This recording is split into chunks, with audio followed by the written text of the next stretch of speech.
as we have been spending a bit of time reflecting, thinking about the past, thinking of, the things that Orchestra's Live has achieved over the past 60 years, over the past 35 years that you've been with the organization, I wanted to ask about the future, so if you could speak on what are your hopes for Orchestras Live as it moves to the next decade? What do you see for the organization as it looks ahead? Well, I think the need for orchestras live is even greater than ever now, Faith, because Mhm. um, you know uh, the arts and culture are in a difficult place, and yet the need for creative nourishment, for social engagement and cohesion, and the kind of intergenerational things that you just mentioned with here and now, I think are needed more than ever out there in the Mm. country at this time. And I think orchestras have an even more important role to play on so many different levels than ever before. So I just hope that Orchestras Live can, remain strong and move forward and be, just as ambitious and proactive as it has been. And it can find ways through the challenges, financial and other challenges, to keep it all going and broaden it out still further. I think one of the things to say about orchestral work is that there's no getting away from the fact that it costs money, Mm. more than other art form kinds of activities. If you're working with,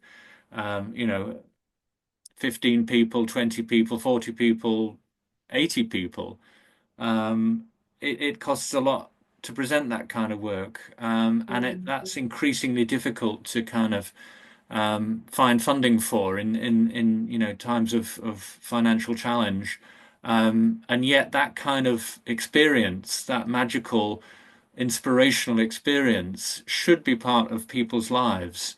Yeah. And I spoke earlier about this amazing network we had of promotions in theatres and art centres and small venues and larger halls right across the region.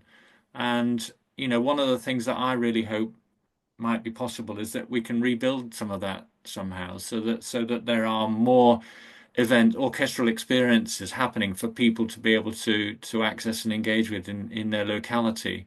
And that's going to take some kind of bold decision making Mm. and prioritization, to kind of put the necessary resources for that in place. But orchestras, you know, by definition, are groups of world-class artists that need to play regularly to maintain a sense of artistry, of a sense of orchestra. And if orchestras are able to do fewer and fewer concerts, then that begins to undermine that whole kind of integrity of what an orchestra is, and how it can create a distinctive kind of identity and sound world and things. So I really hope, there are ways in which, that kind of network can be rebuilt so that there's more places for orchestras to work and play.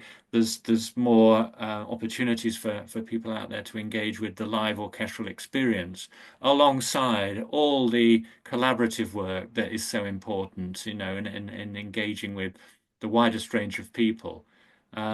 So, those are big challenges, but Yeah. Orchestras Live has always, fantastic colleagues over the years, and an amazing team now. So, we're well placed to actually bring about change and address Yeah. these problems if the resources and the capacity can be there to do it. So, I have high hopes for Orchestras Live. I will be really interested to see, the directions that it goes in. But as I say, I feel the organisation has a crucial role to play in the cultural infrastructure going forwards, and I hope that it can really seize the opportunities and Mm. continue to be really proactive and successful. Thank you, Stuart. That's a lovely note to end on. Reflections for the future. And yeah, I see orchestras live doing great, great things in the next decade, in the next 60 years. Who knows what the next 60 years will hold, but Who knows?